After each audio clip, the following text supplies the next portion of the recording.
every time I get a chapter from the fucking parent, I die. I die. Yeah. That's nice. What up, y'all? Welcome back. It's time for Books and Yappin'. I'm Whitney.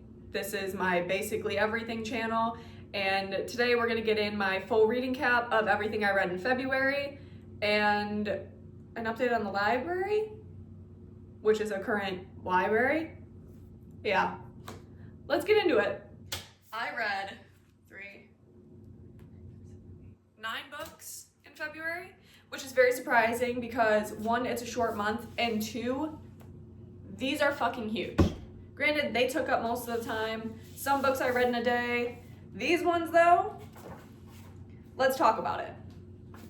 Let's talk about all 800, 900 pages of these fucking books. Now, I quite literally only read these, the Crescent City series, so I could have the full lore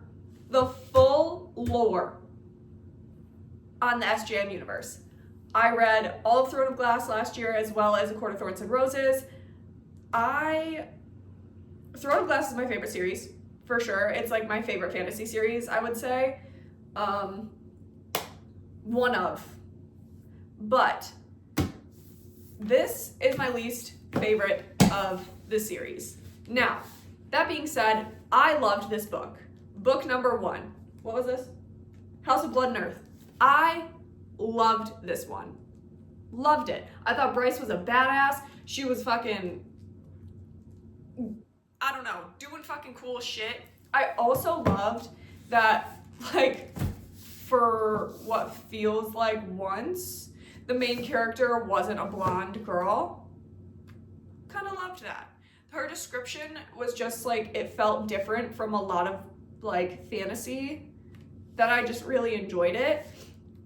And this book like literally took me by storm. I read this one so fast, it was shocking to me, and I had so much fun reading it.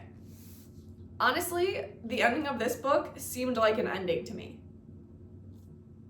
It seemed like an ending. Like, yes, she could have wrote more, and obviously did, but she really didn't have to. This was like it. I understand the connection through these universes. So this book, for me, I mean, yes, I might have rated it a 5-star, honestly. I think that was giving it more than it deserved. But I liked that this one was so different from a lot of different fantasies. Again, I did very much enjoy it. I love Hunt. I don't know why everyone's like such a big fan of Rune. Yes, he's a great character. Yes, there's like a lot going on and like he's mysterious. I think the reason I don't like him, this is gonna come off bad, but he reminds me of my brother, which isn't a bad thing. It just gives me the ick for certain scenes. So I did not enjoy that. But anyway, love Bryce, love Hunt. Loved that book. Book number 2. Took me a minute. I'm not gonna lie, it really did. The ending though, floored me. Also, if you haven't read these yet, there's gonna be a little bit of spoilers. So maybe like fast forward a little bit if you just know. The second that Rhys was introduced, the second he was even a thought in this book, which you don't find out until this much left. You don't find that out until the end? Really? You have to read this one then. You have to. And the way that this connects with Nesta is crazy. Because why? And being a person who loves Nesta, I wanted so much more of a Bryce and Nesta overlap. I wanted so much more of their give and take, of their just like overlap while they were together, that it made me like sad. And there was so much happening in this book And it honestly just felt like too much. It was chaotic and I didn't love it. And I think I just wanted more of a blended story than this story continuing, if that makes sense. I think that, I don't know, I feel like it just should have been more. Like when I picture this SJM universe, I picture like Marvel and Doctor Strange putting up his fucking portals to walk through worlds and be introduced like different fucking Spider-Mans in the multiverse. And maybe that was just done in such a different way that I like expect everything to be like that level when it's just literally not. And it just literally was not. So it made me sad. I don't know. I didn't love that series as much as a lot of people did. That's fine. It's not that deep. I don't have to love it just because everybody else loves it. And I don't. I didn't. But those took up most of my February. A lot of my February. And also after, like, I didn't really get a reading slump after Onyx Storm. Some books weren't hitting. They just weren't after Onyx Storm because that book did feel very fucking chaotic. The more that I like think about Onyx Storm, the more my brain just gets confused. Like I feel like there was so much, again, it was just kind of like this book, like Onyx Storm and, which one is this? House of Flame and Shadow. For some reason, it just felt like so much needed to be crammed in there that after you read it, you're kind of like, what the fuck was that? That's how I feel. That's how I feel with that specifically. I did not finish this. I'm currently reading Leather and Lark. I'm actually almost done with it. And my next read is going to be God of Fury. Look how pretty and yellow. I'm so excited to read this one. So excited. Ooh, I almost knocked all my stuff over. But we could talk about the Legacy of God series real quick. I read 3 and 4 last month. God of Ruin and God of Wrath. I love Rena Kent. I love her books. I love this series. This is my first time reading this series. Loved it. Loved it. Landon, fucking psycho. Fucking psycho. But I do have a soft spot for him. Honestly, I think I started getting a soft spot for him in book number 2. Whose was that? I think that was with Anika. I think it was with Creighton, because Creighton and Landon have this little like very close, very brotherly closeness that I was like, oh, I kind of have a soft spot for Landon. Like in the first book, I was like, he fucking sucks.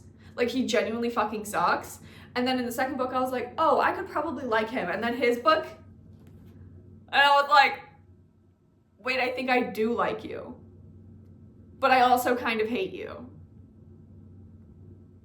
But I love Mia.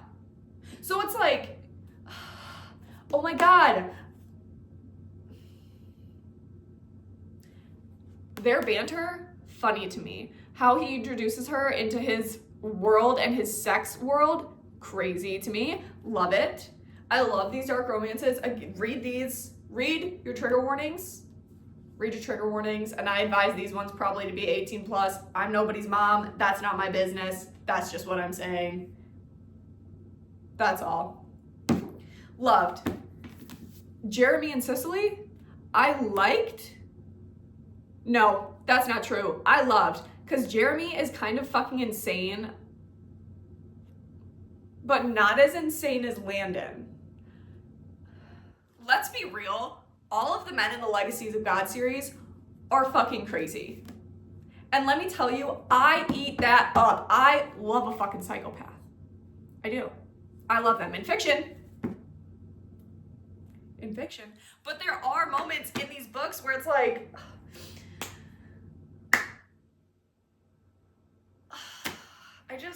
I will say also, I did really love the overlap of 3 yeah, 3 and 4 because of Cicely's relationship with Landon and how much Landon hates Jeremy. And this is a weird, like, could be double date scenario, but everybody fucking hates each other. The girls hate the guys hate the guys. The girls don't really know the girls, but like don't like the other girls. I love this whole fucking family dynamic. I love, my favorite part in these books, I shit you not, is always the last 100 pages. The last 100 pages, for whatever fucking reason, amps up the suspense, amps up the fucking thrill that you genuinely don't know what the fuck is gonna happen. You don't know if they're gonna be together. You don't know if they're not gonna be together. You don't know if their family's gonna get involved. And then you get chapters from the parents. Every time I get a chapter from the fucking parent, I die. It's like one of my favorite parts in the fucking book. When I turn the fucking page and I get to a chapter and it's a name that I don't know, and I'm looking through here and I'm like, who the fuck is this? And then I have to go back to the front to see whose family they're a part of, to see whose parent they are and where they fucking came from. Oh my God. I don't know what it is. I don't know what is in these pages, what's in these books. But I adore them. I adore them. This whole series is a 5-star series for me. Every book isn't 5 stars, but the series as a whole is fucking fantastic. I love it. It's not for everybody, that's for sure. But when I tell you, I'm just telling you, the last 100 pages of each of these books gets me every fucking time. Every fucking time. I will be on edge. I'll literally be just chilling. And I'm like, oh my God, what the fuck? Every time. And I love that because it's like a thriller that you don't really have to guess what's happening, but you're still on the edge of your fucking seat. That's crazy. I don't know. I love them. So these definitely helped my mood after this business. I wasn't having it. But these, hell yes. Hell yes. And when I tell you I'm so fucking excited to read this one, also something about the yellow just like, it just does something to me. I'm like, hey, it's just so fun. Ugh. And I've seen like a little bit of like banter between like, on like TikTok and stuff, between Nikolai and Brandon, and I'm excited. I'm so excited. On a more serious note, let's talk about The Glass Girl, because this book I needed to put down. I put down for I think almost a week and a half because I was genuinely hurting too close to home. Do I recommend this book? Abso-fucking-lutely. Abso-fucking-lutely, I will recommend this book. Bella is a teenager that struggles, well, she's an alcoholic and she gets put into rehab. The fucking monologue that goes through her brain, her inner monologue of her reactions to certain situations is when I needed to put this book down. Because it felt so real to me. When I read this book as fiction, I was like, no, it's not. No, it's not. I feel that, I painfully feel this, and it could be accurate. I'm too stunned to speak, apparently. I picked it up because it seemed interesting to me. I didn't get the pretty version that they had like at Target. I did find the signed version, actually. This was a book that I got in New York. And I did get the signed version, which I'm very excited about because I absolutely adored this book. Yes, it hit very close to home and it hurt sometimes, but it was written so beautifully in a very heart, gut-wrenching way. And that's painful to say, but it was so good that I don't know.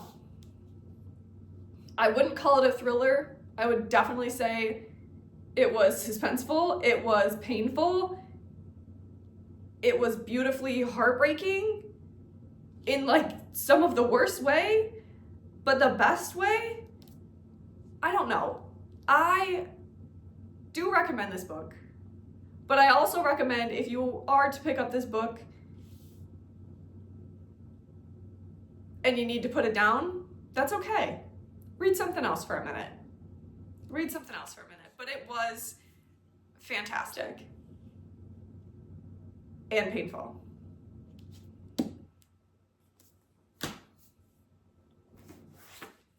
On to thrillers. I read this at the very beginning of the month in February. We were on our flight back from Florida, and normally that flight's 3 hours. Ours got turned into about 6. Nope, more than that. I finished this book in our complete travel time of getting to the airport and getting home. I finished this book. I feel Frida knows exactly what she's doing. She knows how to write a fucking thriller. She knows how to write some twists. I did enjoy it. I wouldn't say it was like a crazy 5-star, but it was really good. It was really good. I also love, she always has like fairly short chapters, very bite-sized that like just keep you going. You're always consistently wanting to read more because when you read just one person's point of view, you need to get to somebody else's. And it's just like, you just go through it so quickly because you just need to know. You just need to know. And if your theories are right, you have to figure it out. Can't figure it out until you get to the end. I think this was a great thriller. I didn't think it was anything like super crazy, but I thought it was very interesting and very cool. Tegan is 8 months pregnant, alone, and desperately wants to put her crumbling life in the rearview mirror, so she hits the road, not realizing she's heading straight to a blizzard. Hours later, when Tegan is stranded in rural Maine with a dead car and broken ankle, she worries she's made a terrible mistake, and then a miracle occurs. She's rescued by a couple who offers her a room in their warm cabin until the snow clears. But something isn't right. Staying here may have been her worst, most deadly mistake. A gut-wrenching story of motherhood, survival, and twisted expectations. I mean, it sounds pretty fucking good. And it was good. And it was. I would recommend that one as well. However, this one I would not. I would not. This, and which is funny, because my gut was right. I think in my last video, or like whenever I last posted a book video, I literally said, Hooked has been on my TBR for so long, and for some reason, I don't pick it up. And I don't pick it up. And guess what? I finally picked it up. And guess what else? I didn't fucking like it.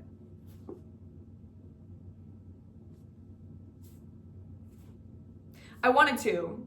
Now, this is a like villain gets the girl type. It is a more contemporary fantasy book with pulls from like Peter Pan and Hook.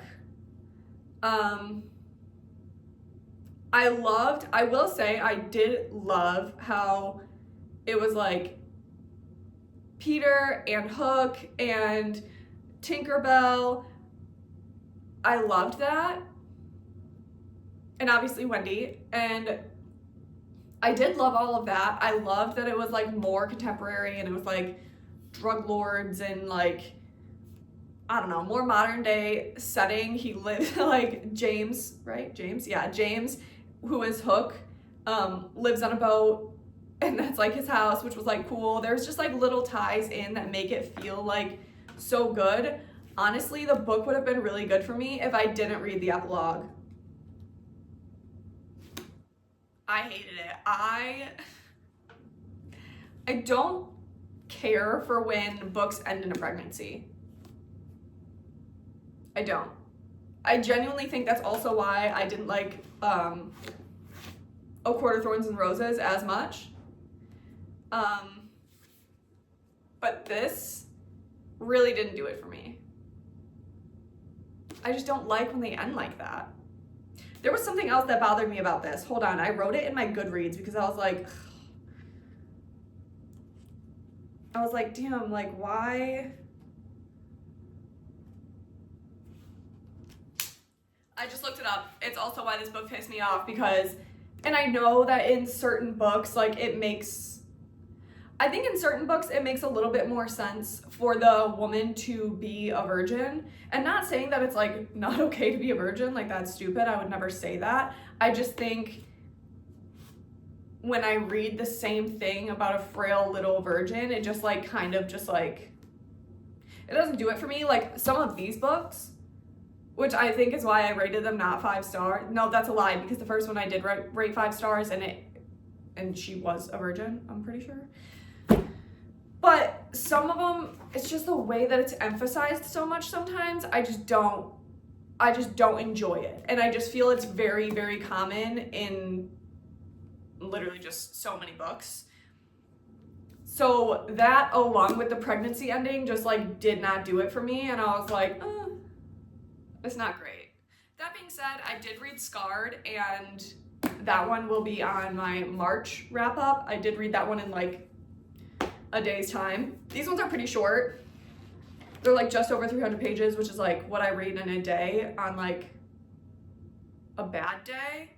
So these ones I've gone through pretty quickly, but some of them it just depends on how good they are. This one, again, it just wasn't my favorite. And I think that for a lot of people that they will like it. Like if you love Peter Pan and you love Hook, you probably will really enjoy this one.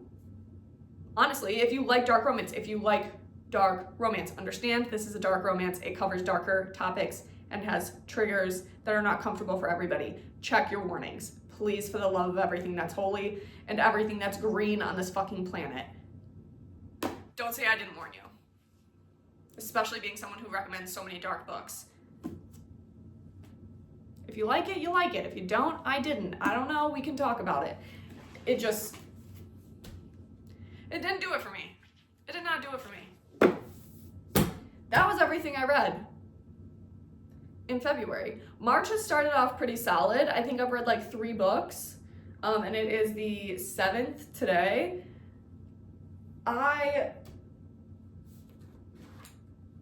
They've all been pretty short though. Like I think they're like barely 300 pages, if not like 300 pages. And some of them, well, there was one that I started last month and I didn't finish till this month, but like, anyway.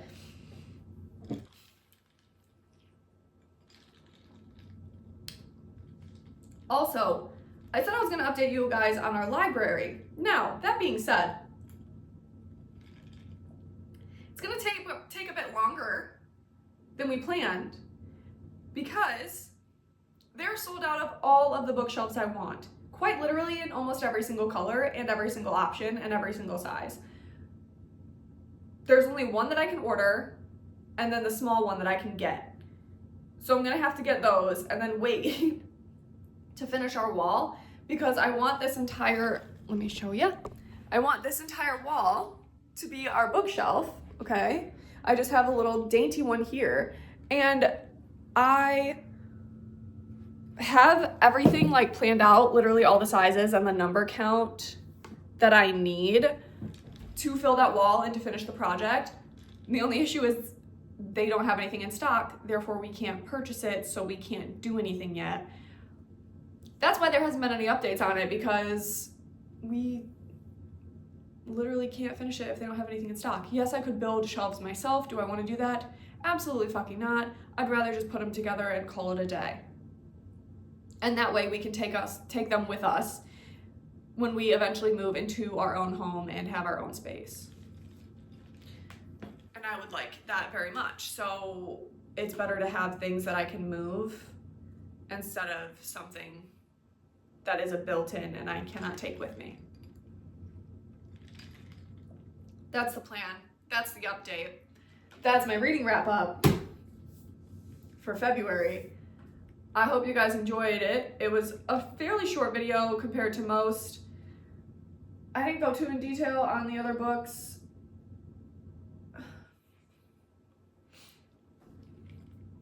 But that's it. that's all I got for this week. I will be back again with my reading wrap up at the end of next month, well, this month as well, and any other random updates. Hopefully I'm on like the wait list, notification list to get the shelves back in, and then we'll get those soon, I hope. And I guess we'll just find out, and I'll update you guys from there. Thanks for hanging out, and hope to see you next time.